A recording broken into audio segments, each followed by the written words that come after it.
Good afternoon, Colin here with Techout, and today we are going to be taking a look at a 3-in-1 magnetic wireless charging station. This magnetic wireless charging station is on sale for Black Friday and for the holidays.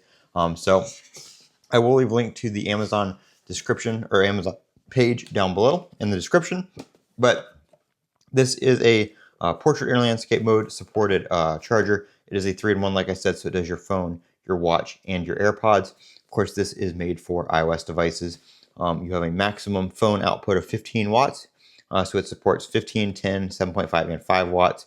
Watch output of 2.5 and an AirPods output of 5. So this is not going to support your full fast charging on your new Apple Watches. Like my Apple Watch Ultra 3, for example, will charge at 5 watts. And of course, the newer iPhones will charge at about 25 on Qi 2 or Qi 2.2. But this one is going to be a maximum of 15 watts.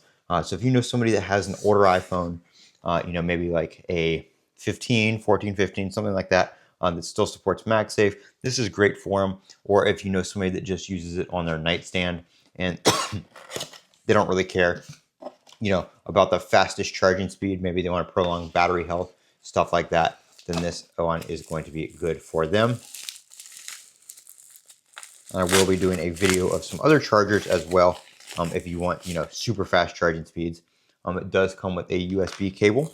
It is USB A to C, and then it does come with a wall adapter as well right here. Of course, USB A right there. And as I drop that on the floor, we don't need that. I have my Anchor power bank here that I'm going to be plugging it into so we can see exactly how much power everything is pulling. So right here we have the stand itself. And this is a fixed position stand, so this does not rotate or move. You cannot adjust the angle. We're going to go ahead and take that off right there. And the main thing I'm concerned about is, of course, the phone charging speed. So what I'm going to do is we're going to open up the Anchor app here. And I'm going to wait to put my phone on there. We've got my Anchor Solix C200 right here. We're going to be plugging it in to the USB-A port on that. And then we will plug in a charger right back there. All right, so nothing came up yet. Doesn't detect that it's plugged in or anything like that. So go ahead and put my iPhone 17 Pro on here, and it does say it is charging. And we'll wait for it to ramp up. You can see right here the USB-A. I don't know if you guys can see it, but USB-A right there. We're showing 3 watts, 5 watts, 6 watts. We'll give it a second, see if it's going to speed up any here. 5 watts. Now this is an OtterBox Defender case on here, but it is MagSafe, so it should support this. I know this case supports, on my Anchor charger, it will go up to about 20 watts, no problem. So this should be able to theoretically not have any issues going up to 15 watts with this case on here. But just in case, we'll go ahead and take it off. We weren't really seeing anything past 5 or 6 watts there with the OtterBox Defender on.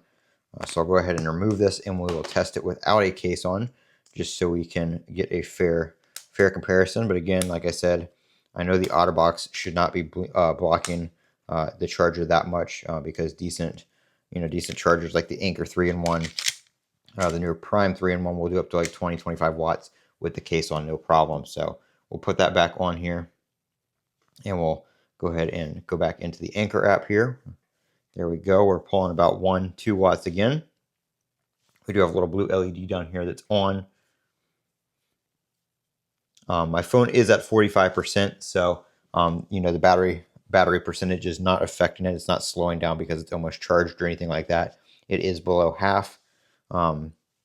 But as you can see, we're only pulling about 4 watts right now. What I'm going to do is I'm going to go ahead and take my Apple Watch off. This is the Apple Watch Ultra 3, and I'm going to go ahead and stick that on the back over here. And the watch is charging. And as you can see, the wattage didn't really change. We're still only pulling about 5 watts.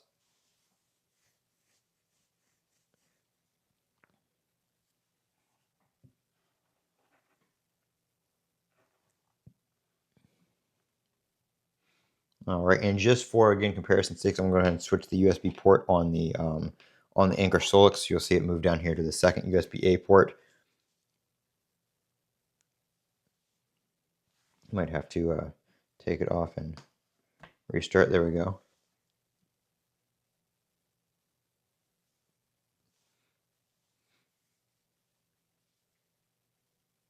And the Anchor Solix is perfectly capable of outputting 20, 30 watts. So that is not our issue here.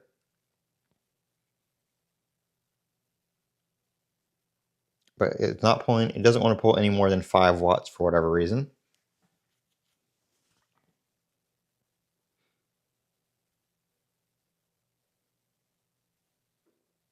But I'm going to give it some time to ramp up. I'm going to go actually grab a different power bank too real quick. And that way we can test it with just a new one. Well, this is a new one, but a newer one. I'm going to test it with the Anchor Prime power bank as well. The one that's capable of outputting 300 watts.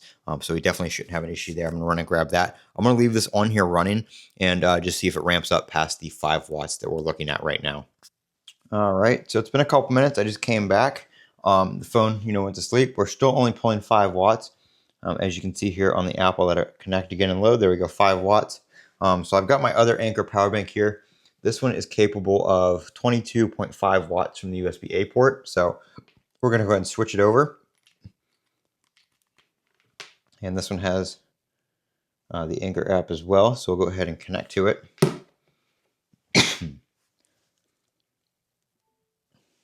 All right, so there we go. We can actually see the wattage here with the decimal points. So 3.2, 3.4. Let's switch it over here to 5.5, 5.6, 6.4, 6.6, 7.2. So we are pulling a little bit more, but we're still not. Oh, now we're ramping up. Going back down. It's kind of back and forth. We're about 8 watts, 9 watts, 10.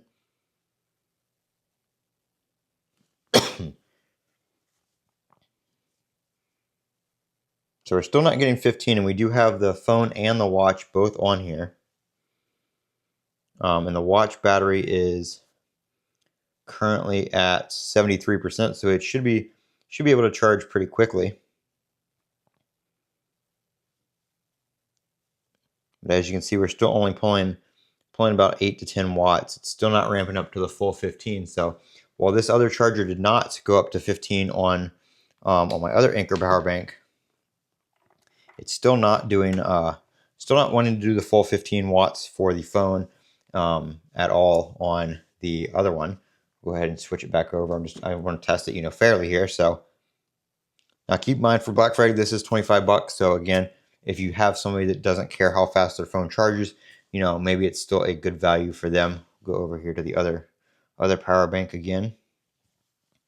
You can see we're still only pulling 5 watts right there with this one. Let me take the watch off here and switch back over to the other. I'm going to put it on this one because we can see the decimal point. I want to see how much the phone is pulling by itself.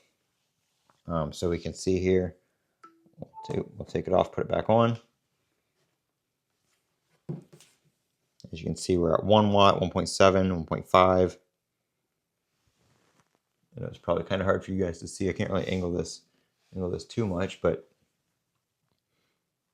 we're still not, on the phone by itself, we're still not really going above 5 to 6 watts.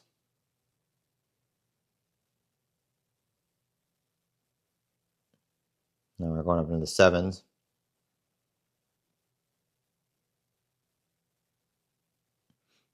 But it's supposed to be doing 15, and this is the iPhone 17 Pro, so we should have 15 watts steady, no problem. And we're pretty much struggling to hit 10, so we're bouncing around between 8 and 9. Sometimes we'll peak up to about 9.6, 10 watts, but it goes right back down to about 8. I've not been able to hit 15 yet whatsoever. So yeah, I don't really think I can recommend this too much, but again, if you have somebody with an older device, maybe this will be better suited for them. But if you have a newer device, obviously you're going to want something with Qi 2.2 for those faster charging standards. I will leave a link down in the description for this on Amazon if you do want to take a look at it yourself, or maybe try it out and test it in your own use case. But I am Colin with Techout. Don't forget to comment, rate, and subscribe. And as always, have a great day.